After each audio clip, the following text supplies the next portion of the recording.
Before I go, I just want to tell you you were fantastic.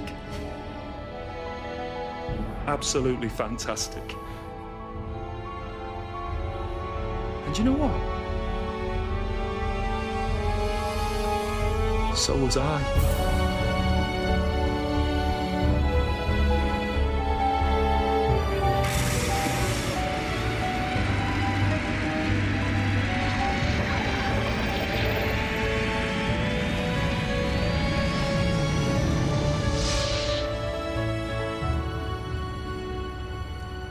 Hello.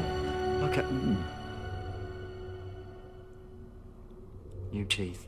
That's weird. So where was I? Oh, that's right. Barcelona.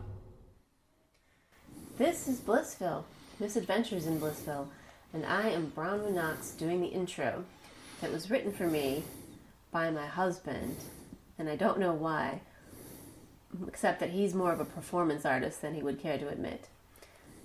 Actually, he likes to pretend he's a stand-up comic in a room full of closed-minded jerks. Those are his words, by the way, not mine. And though I do encourage him and nurture his artistic sensibilities, when I probably shouldn't, he still remains an angry person, full of contempt and derision for this fading human race, and not unlike a certain trench coat and Chuck Taylor All-Stars wearing doctor, who would like to make your acquaintance. David, my husband, wanted everyone to know that tonight we're going to talk about the second series of the Doctor Who reboot featuring David Tennant and Billie Piper. We just finished viewing the greatest hits of the second series, all but 3 episodes, which were Tooth and Claw, The Idiot's Lantern, and Fear Her. So why those 3? I didn't like them, I guess. I don't know. Tooth and Claw was interesting and fun and all that. It's about werewolves, and I just felt like they were trying to incorporate werewolves into Doctor Who, which I don't have a really problem with that. It didn't make much sense to me, though. The only part of Tooth and Claw that I thought was significant was that Queen Victoria decided that the spot where all this adventure and horrible bloodshed had actually occurred was a place that she was going to preordain Torchwood. Idiot's Lantern was, we got to talk about this for a second. This was the first one that we actually watched in real time, I guess. After you had told me that Doctor Who was rebooted and everything, and I was like, shut up. You turned it on Sci-Fi and we watched it, and we had no idea what the hell was going on. It was David Tennant and Billie Piper, so we had no idea about Christopher Eccleston and the season before it. Fear Her was just, it was like an X-Files episode that was made in the 9th season, I believe, called Scary Monsters, about a child who drew things and they came to life and they were horrible monstrous creatures or something like that. So, and probably a lot of other things. Probably similar to a lot of other. I'm going to say that Russell Davies was probably influenced by American television more than British television. So we begin with the Christmas invasion. This episode picks up right where Parting of the Ways concludes. And Christopher Eccleston regenerates and becomes David Tennant. Now, in the last seconds of that episode, the Doctor seems fine. You just heard it. The only complaint he had was new teeth. But apparently not, because when the TARDIS lands in that Christmas invasion episode, the Doctor greets Jackie, Rose's mom, and Mickey, and wishes them a Merry Christmas. Promptly passes out. Oh, Mickey, I miss him. Here we are then. London, Earth, solar system, isn't it? Jackie, Mickey, blimey. No. Hold on. We're there. I was going to say. There's something I have to tell you. Something important. What was it? No, hold on. Oh, I know. Merry Christmas. So he's down for the count the majority of the episode, and it's up to Rose, Mickey, and Jackie to make sense of this. As, of course, crazy aliens attack the Earth, they selectively force people of a specific blood type to stand on the edges of the world's rooftops, seemingly to commit suicide, and force the Earth's military forces to stand down. And the ultimate resolution of the episode is that all the good Doctor needed was some good old-fashioned English tea. But in the process of the battle, once he gets his tea, he ends up losing his arm. but it quickly regenerates because he's still in the sort of turning into the new Doctor regeneration process. And then something happens to the arm that happens off camera we don't see, but it's retrieved by none other than Captain Jack Harkness. Fresh from, I suppose, his Lazarus Lake rebirth on Satellite 1 from the previous episode, Parting of the Ways.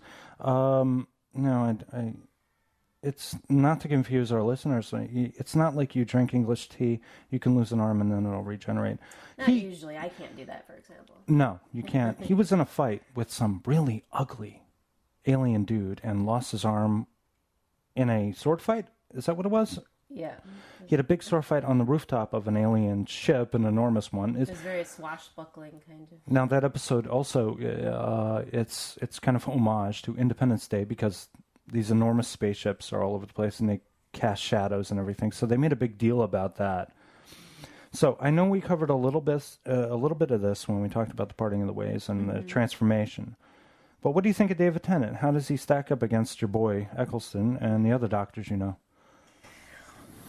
He's great. Everyone was just thrilled with him, and he's the popular favorite. He's very nice looking. He's very charming. He's very smart.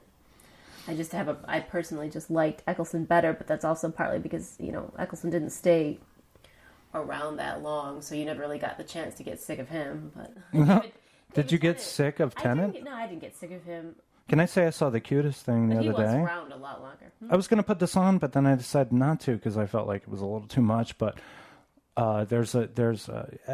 Tennant was very happy and very excited to get this job, and he had all his family come to, I guess, his mother and father's flat or something, and he premiered the Christmas Invasion episode for family and friends, and they were watching it, and he's like got a camera. He's got like a little video camera, right? And he goes into the kitchen where his mom's doing something. He's like, "So, Mom, what do you think of seeing me on telly and all that?" And she's like, "Well, I've seen you every day of my life. It's not a big deal that you're on TV." It was hilarious because it's such a mother answer to give a child. Well, you know what? I look at you every freaking day. It's not a big deal when you're on TV. But Mom, I'm in the tiny box when I'm on TV. Well, I guess the boxes aren't that tiny these days. So anyway, going back to Captain Jack, I don't know why I put this note here, but right. So Jack, you made a note to say that Jack goes on to rebuild Torchwood after it's destroyed later in the series. So I guess we could do a podcast later on Torchwood if you There's like. so many series to go. We got to go with Torchwood. Yeah, I guess we have to. It's kind of a thing. It's unusual. It went on for like 3 seasons on BBC, and then there was a 4th miniseries, and then there was the series on Stars, which was so awesome. I liked it until the ultimate resolution.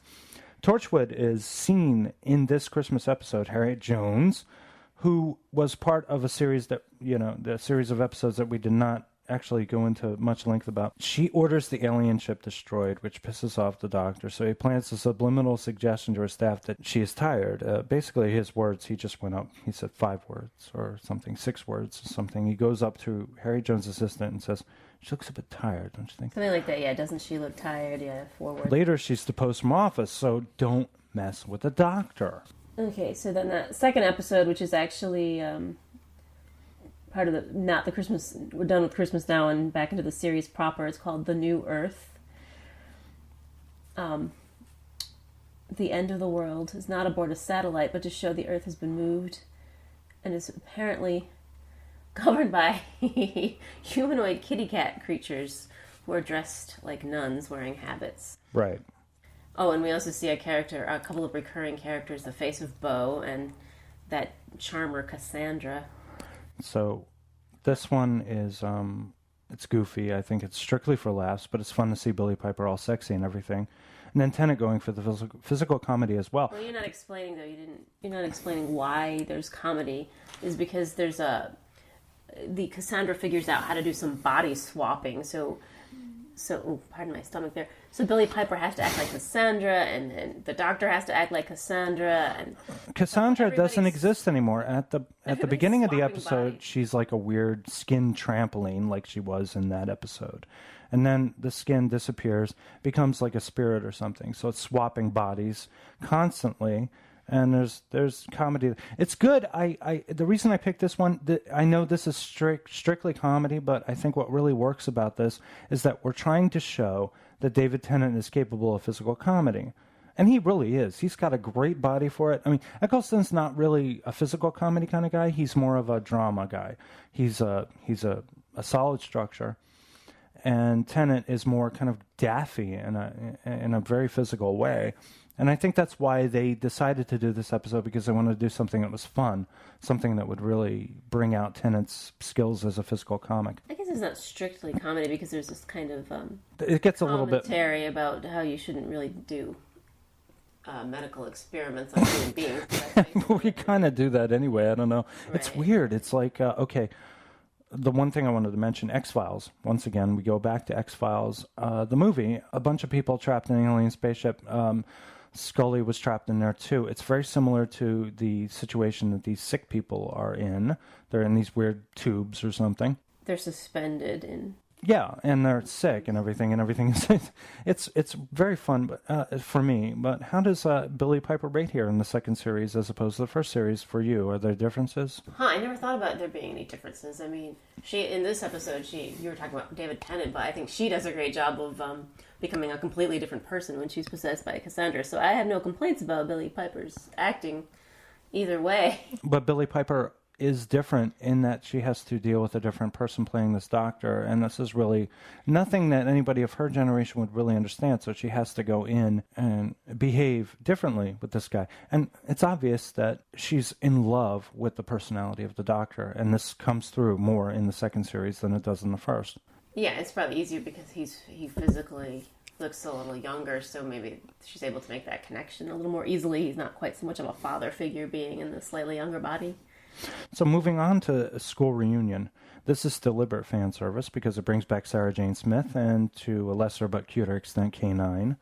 Sarah Jane is similar to Rose, and later Clara, because she witnesses firsthand the transformation and regeneration of the Doctor. She saw John Pertwee, who was this really old guy, become Tom Baker. Harry's not that old. He was very old.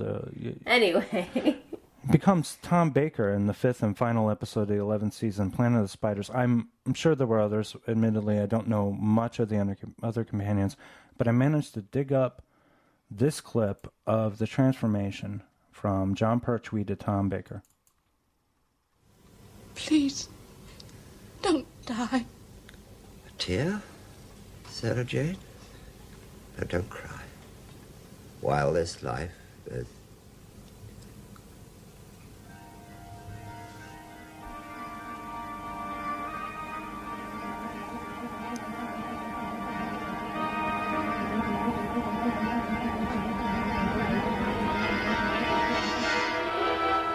It's all right.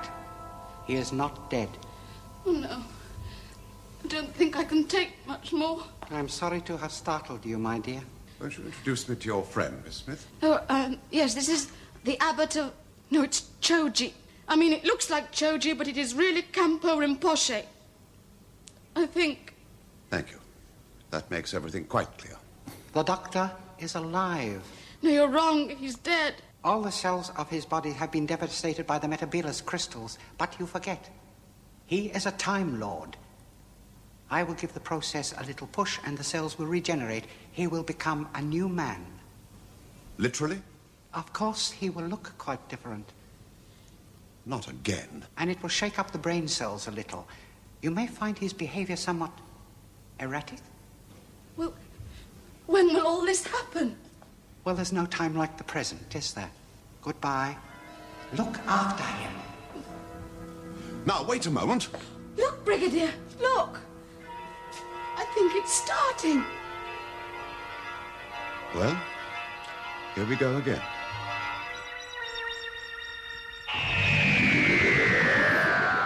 So Rose saw Eccleston become Tennant, and then later on Clara watched Matt Smith transform into Peter Capaldi.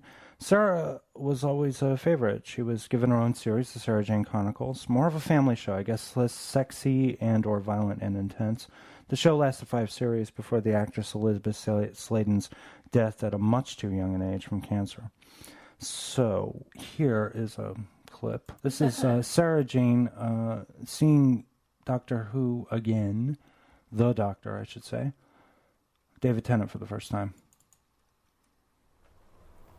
Hello, Sarah Jane. It's you. Oh, Doctor. Oh my God, it's you, isn't it? You've regenerated. Yeah, half a dozen times since we last met. You look incredible. So do you. I got old. What are you doing here? Wow. UFO sighting, school gets record results, I couldn't resist. What about you? Same. I thought you died. I waited for you, you didn't come back, and I thought you must have died. I lived. Everyone else died. What do you mean? Everyone died, Sarah. Can't believe it's you. So what did you think of School Reunion? Oh, that's probably one of my favorites of this season, because Anthony Stewart Head is there doing a great job of Right. being evil, and he's a big favorite of mine. He was a watcher. Yeah. Buffy the Vampire Slayer. Right, and don't forget the Taster's Choice commercials. But Yeah. anyways, he's Unusual. obviously having a fantastic time being the main bad guy. Now, from what I understand, in the fifth season, toward the end of the fifth season of Buffy the Vampire Slayer, Anthony Stewart had left the show, went back to England. They actually went to England and shot a couple of episodes involving his character, including the musical that they had in the sixth season. And then he was gone. He left and he stayed, but the actor stayed in England, and that's why he was part of this episode of the School Reunion. Oh, okay. And then, of course, this episode sort of expands a little bit on... I guess, I don't know, Rose's attachment to the Doctor. She gets a little possessive when she meets Sarah Jane. Yeah, it's like when they get together, they're like two ex-wives talking about a person. And then there's a sort of hilarious comparison of Mickey to Canine. Yeah. He's the tin dog. He's the tin dog, yeah. So the next after this, or the next one we're going to talk about is one written by your favorite there, Stephen Moffat, and this is The Girl in the Fireplace. Right, and this is something I had not considered until recently, not even when we were doing the first series. Talking of Moffat as a writer, his stories tend to play upon childhood fears, almost scary stories for children. These are things that hit you on an instinctive level. I thought of The Empty Child and The Doctor Dances, and then this episode, and going further, Blink, which is in the next series. These all go for a visceral shock and situations that would frighten children with basic fears. So as showrunner later, most of his scripts also had these notes with Amy's subplot, her childhood, loss of memories, crack in the wall. What do you think about that? Well, I think, the thing that is, this episode disturbed me when I saw it, but I think one of the things I think, a technique that they used in this, and they end up reusing a lot more in future episodes a little bit too much, is the fact that the aliens wear these kind of masks, and you can't see, they're like these smiling masks, and you can't really see any expression. They have clockwork heads. Right. And I think that the thing that's freaky about this is because you project all kinds of things onto something when you can't, it has no expression, you don't know what it's thinking. Yes. And I think they reused this in future episodes. That what you're saying there, though, you say you project onto them. These are what children do. This is how children manifest their fear. This is how they intellectualize it. They try to put a face on something, and it doesn't exist. Like the Weeping Angels, for instance, from Blink. You look at those, and you're just... Well, funny enough, the Weeping Angels, even though they're statues, they actually have facial expressions when they move. But this is obviously what terrifies Moffat, and what he believes might terrify out, and it kind of terrifies me when I think about it.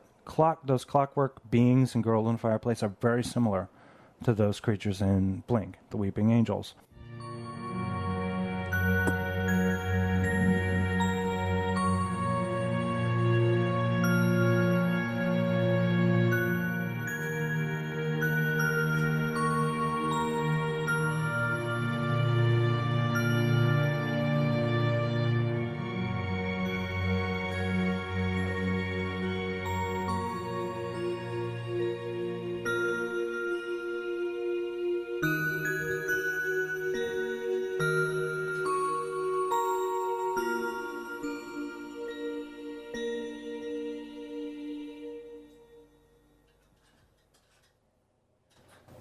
so most of the action that happens in this episode is basically between the Doctor and Madame de Pompadour, the main character. Mickey and Rose aren't involved too much. They're sort of running around in the background on a ship doing some humorous things in the background, but it's mostly the Doctor developing a relationship with this woman as she lives out her entire life, where meanwhile time is passing for him very quickly. Right. This is unusual because it's kind of like puts Doctor Who in a kind of Captain Kirk position where he falls in love with somebody who isn't Rose. Rose is stuck with Mickey aboard this weird ship. There is this sort of inkling of an idea that later progresses in a two-parter in the next series with Martha, Human Nature and the Family of Blood, where the Doctor kind of thinks about being human, about the possibilities, not just this kind of the kind of hatred or contempt that the Doctor has for humanity, but really kind of like looking in a Last Temptation kind of way toward what might be human and how it might be wonderful. I didn't pick up on that. I felt pick up on his of course, strong attraction for her, but I didn't pick up that in this particular case that he had that strong attraction because I think at that point in the shooting he was dating that actress, so they sort of had something going there. They had a little bit of chemistry, and that really works well because, well, I mean, it's very hard not to have chemistry with a guy like Tennant. So we go into the two-parter, Rise of the Cybermen and Age of Steel. What happened here was that Mickey came along after school reunion. He was part of the school reunion cast and also the Girl in the Fireplace, and he's the second companion in this. This is getting to be a habit, bringing on additional companions. We had Adam, and then we had Captain Jack in the first series. And this will continue to be a pattern in later series. This two-parter is absolutely crazy. Introduce the alternate universe, and we get some more Pete Tyler, but he is alive in this universe, and he is a successful businessman. Jackie, once again, terribly unlikable, but in this universe, she's rich. They don't have a daughter. Instead, they have a dog, which they name Rose. So this two-parter is what leads us into the finale episodes. Before we get into that, let's have a plot overview. The episode introduces or reintroduces the Cybermen, probably closer to the Borg of Star Trek Next Generation than the Daleks. What is disturbing about the Cybermen is that the people inside those suits of armor have their emotions inhibited, because otherwise they'd be screaming or crying or some such distress. This is referenced in the most recent finale with Peter Capaldi. Also, if you look at the faceplate and the eye sockets of the helmet the Cybermen wear, it looks like there's a single teardrop in the eyes, as though they are self-aware in their emotional depletion. It's bizarre and unsettling. You have any comments about that two-parter and about the Cybermen? About the two-parter. So this is another. The bit that I loved about this was when Mickey meets his alternate self, Ricky. Right. And this storyline I love with him because he meets himself. And he sees... It's really kind of sad, too, when you think about it, because he watches himself die, to spoil everything, sorry. He watches himself die, but what was more amazing to me is that he sees, because Ricky is this very brave rebel who's been fighting against the Cybermen, and nothing really gets in Ricky's way, and Mickey realizes that he has that, since he's basically the same person, just in a parallel universe, that he also has those same capabilities. And he decides to stick around and continue to help with the cause, because in this parallel universe that they're in, the Cybermen are still going to be there. And I was also going to say something about Jackie. Like, she's actually worse with money. Like, she's a much nicer person. She doesn't have any money. Sort of. If you want to be charitable, you can say she's nicer without money. Yeah. Also, there is this point that his grandmother died. Mickey's grandmother died. And his grandmother in this universe exists. And that's also a good motivation for him to stay. So he wants to stay. Because he has nobody. Mickey's like me. He has nobody in his life but the immediate people in his life. So next, after this, we have another two-parter. The Impossible Planet and the Satan Pit. Spaceship episodes where Doctor and Rose land the TARDIS on a spaceship or a space station. And this introduced some... very strange, impractical aliens called the Ood. Bizarre creatures that look like a band from the Star Wars cantina scene, but very inconveniently. They carry their brains in their hands, as you said here. Admittedly, it is a design flaw. It is, yeah. There's also another, later on, I want to point out the impractical aliens that pop up in the Donna series next after Martha. Mm-hmm. There is a race of like fish-like creatures that have to keep like some kind of liquid in front of them in some kind of an apparatus that they have to breathe, and all you have to do is really just smash that thing and you've conquered the race. It's like a weird... It's Donna and Martha appear in that episode. It's called The Doctor's Daughter, I believe. And they're fighting a race of weird creatures that have these things. Wow, it's like I barely remember that. I'll look forward to when we go back and play these. So the Ood are crucial to later episodes, basically prophesying Tennant's eventual regeneration and departure. I remember, I think it was a Donna episode where they liberate a bunch of slave Oods, and they tell him, "Your song is ending." And I remember hearing that and thinking it was very creepy to hear that. You don't want to hear that from people. How would you like it if someone came up to you one day, you're on your way to work, right? And somebody just, "Your song is ending," and then walks away. I mean, wouldn't that be weird? So unless I'm listening to music on my headphones, then it's perfectly all right. Yeah, I know, right? Instead of the Audio Jungle chick saying Audio Jungle, she would say, "Your song is ending." Yeah, there yes. you go. These episodes stress the emotional connection between the Doctor and Rose, and here's where Billie Piper really shines. So she's very natural here. Here's a clip from The Impossible Planet. Go that way. Turn right. Keep going for about 500 years. Then you reach the Earth.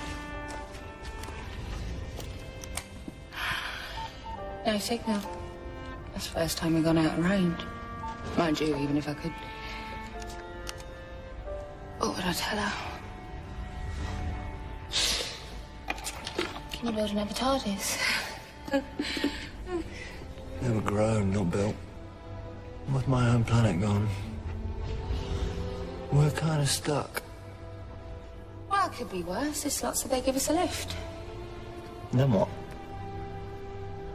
I don't know.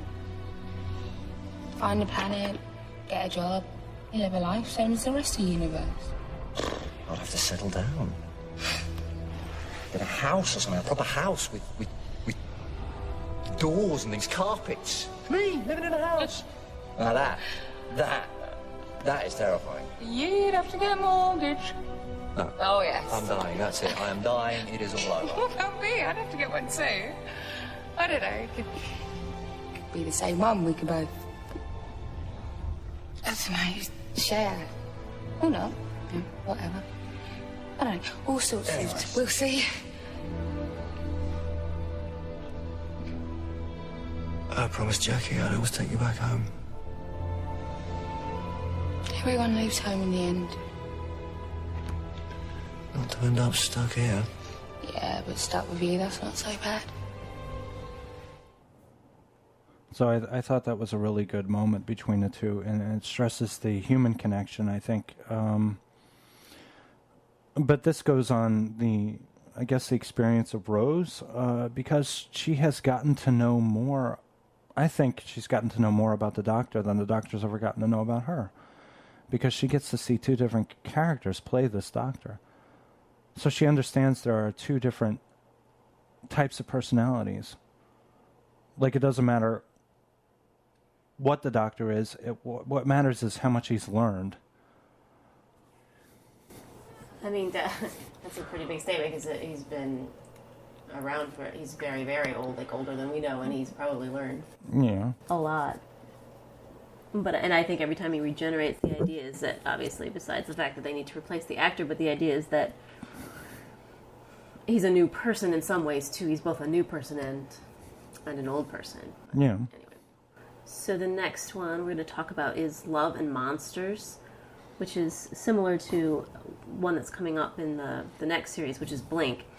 And the similarity is that the action is not about the Doctor and his companion, but about a set of characters that are main characters only in this one episode.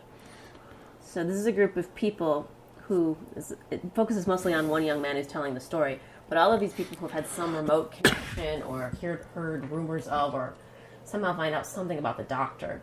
So this group gets together to swap stories about him, and they become good friends, and they start a rock band together that likes to play Electric Light Orchestra songs. Yeah. The soundtrack for this episode was great, if you like Yellow.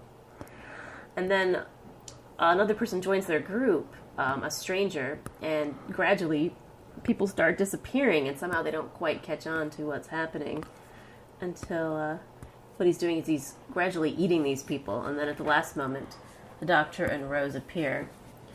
And they're a little bit too late to fully save the day, but they at least do help out our main character, wouldn't you say? What did you think of that episode? So it was definitely a lot of comic relief involved. All the actors that are playing the main characters in it are very good at comedy. And it's like a cute little romantic comedy, too, because he has a little romance with one of the other Doctor fans. It's very sweet. It is very sweet, yeah. And and this kid, I can't remember. I wish that we had written his name in here. The main character kid who's telling us the story. He becomes friends with Jackie, and I believe that he really likes Jackie. Like he really does become her true friend. Sure does. He's a guy, yeah. But she, figures out that he's interested in the Doctor, and she feels rejected, and it's unfortunate because I think he did like her, don't you? I'm trying to figure out, after his girlfriend is turned into basically a block of mortar, their sex life. They talk about their sex life. Yeah, he's like, we do kind of have sex, or something like that. And she's like, I have a love life and a sex life of a kind, which you can fill in your own gaps of imagination about what that involves. So we wrapped the second series of Doctor Who with the two-parter Army of Ghosts and Doomsday. This picks up after the two-parter earlier in the season with the Cybermen in the alternate universe. And those episodes, Mickey's alternate twin, Ricky, dies, as we said. Right. Mickey takes his place in that universe. They're like an A-team of sorts, terrorists of Cybermen. Pete Tyler included.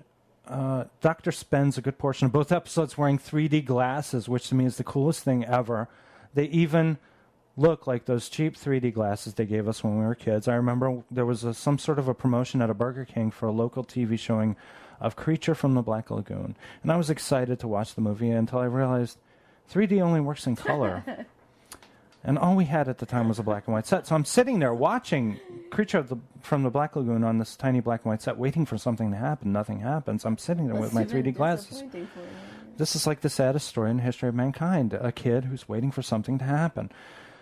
So this is the end of Rose's story for now. She begins the first episode of this two-parter with a voiceover where she says, Planet Earth, this is where I was born and this is where I died. For the first 19 years of my life, nothing happened. Nothing at all, not ever. And then I met a man called the Doctor. This is Q Eccleston saying, come with me. A man who could change his face. And he took me away from home in his magical machine. He showed me the whole of time and space. I thought it would never end. That's what I thought. But then came the Army of Ghosts. Then came Torchwood and the war. And that's when it all ended. This is the story of how I died. This is a bit of a tease, as we, the audience, are being dragged along by the collar and duped into believing that Rose is going to die. I remember saying to you, actually, when we were watching it, if they kill Rose, I swear to God, I'm going to trash the living room. If that were to happen, the audience, the fans will rise as one and slay the BBC, to paraphrase Lewis Black. So as fans, we should know better. And this is also, in this episode, we get a first glimpse of the actress who plays Martha, who becomes the next companion in the series. The next companion proper. Because in the in-between times, it's actually Donna Noble, portrayed by comedian Catherine Tate, who appears in the Christmas episode The Runaway Bride. Stakes get higher and higher every finale, and it gets to be tiresome after a while. This is a little bit like Buffy, too, because in Buffy, it was always the freaking apocalypse. Again, I'm telling you, Russell Davies, he must have watched Buffy as he was watching his Star Trek, and I think he's really influenced by American television. After a while, you wouldn't even take it serious anymore. It's like, oh, the world's ending again. Yeah, and they do that. They run that joke on Buffy, actually. Yeah. And they did it on Star Trek, too. I think in one of the... I think it was Star Trek VI, The Undiscovered Country. Kirk finally stumbles onto the bridge after the end of all the action. He says, once again, we've saved the universe. This also is the setup for the show Torchwood, starring John Barrowman as Captain Jack Harkness, who relocates and reboots the destroyed Torchwood after this episode concludes. Setup for the plot is that ghosts appear all over the world, but they're not really ghosts. It's just a subterfuge for the entrance of the Cybermen from the alternate universe. And then the Daleks decide to get involved in it too, and they actually spend some time arguing over who is going to take over the world. Daleks, yeah. Cybermen, Daleks, Cybermen. It's like exterminate, delete, exterminate, delete. You know, it's the same concept, okay? We're just using different words. Maybe we should work together here. So Pete and Mickey come from the alternate universe, and they show up to help out the Doctor.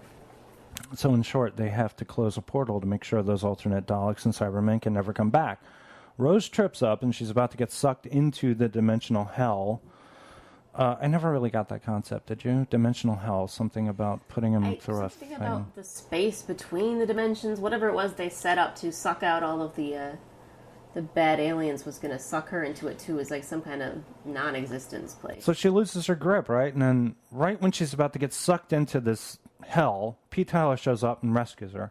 Technically, Rose is off the grid, so she is dead. In that universe. Yeah, but that's only technically. What follows is a wonderful farewell scene where the Doctor harnesses the power of a dying sun to send a communication to Rose in her alternate universe, a place called Bad Wolf Bay, as translated. Dalek, I guess, means bad wolf. And she tells him she loves him, and he's about to say something when his transmission fades, and here is the clip. Am I ever gonna see you again? You can't. What are you gonna do? I've got a TARDIS. Same old life, last of the Time Lords. On your own.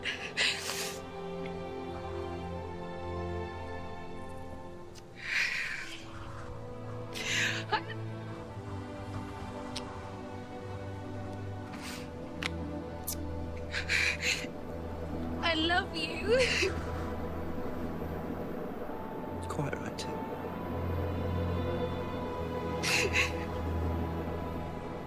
And I suppose it's my last chance to say it.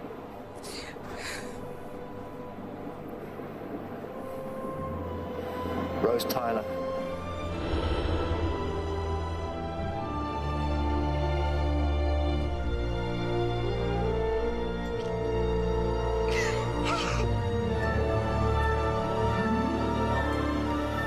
So, what did you think of this goodbye scene? Did it not tear at your heart? Did it not make you go... Did it tear my cold little heart? It did. I mean, her acting is really their acting is both really wonderful, and we're so sad for them. I was very sad for them, and especially and we're in the audience too, because she's saying goodbye to us because we're not really. I mean, of course they turn up later, but You're not supposed to know that. You're not supposed to know that, and we're not going to see her and her world and Mickey and Pete and Jackie, and so we'll miss them all. So it's very sad. What did you think? I really liked it a lot. I felt a little bit that it was a little bit premature for me. Premature in what way? Because I didn't really fully understand the relationship between the two at that point, because I had not seen every one of the episodes yet, so I didn't know how much of an impact it was going to be. But I felt that it was a big impact based on how they do it. And there's a little bit of nostalgia there because she's the first companion in this new reboot, which is new. As far as I'm concerned, everything that happened before is not the same as what we're watching now. So it was a different experience. It was very heavy for me. Afterward, we will get to see Rose again. She does pop up to harass Donna later on. But for now, we're left with Tennant in the TARDIS crying, which is great. I thought that was great because, there's nothing like an alien moved by a human's presence. I like that. I always like that about science fiction. So we go into a transition, a very nice segue into the next Christmas special with a flippant, grating, angry woman in a wedding dress screaming, "What the hell is this place?"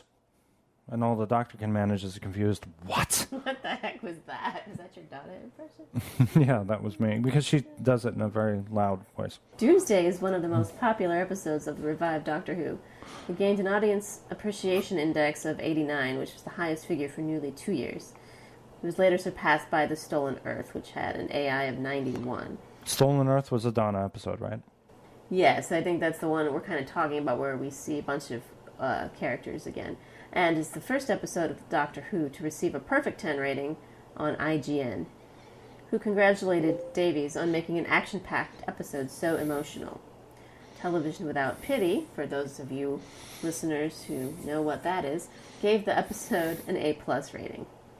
Before I wrap it up, is there anything else you'd like to say? Any other point you'd like to make? Let's talk about Television Without Pity for a second. It was a great site. It had a lot of great in-depth reviews of television shows. Unfortunately, it was, I would say the death knell for the show came when Universal NBC bought it. And, they gave it more exposure, but evidently, because you're being bought out by a major corporation doesn't exclude you from being finished. And the show... Well, they bought it so they could destroy it.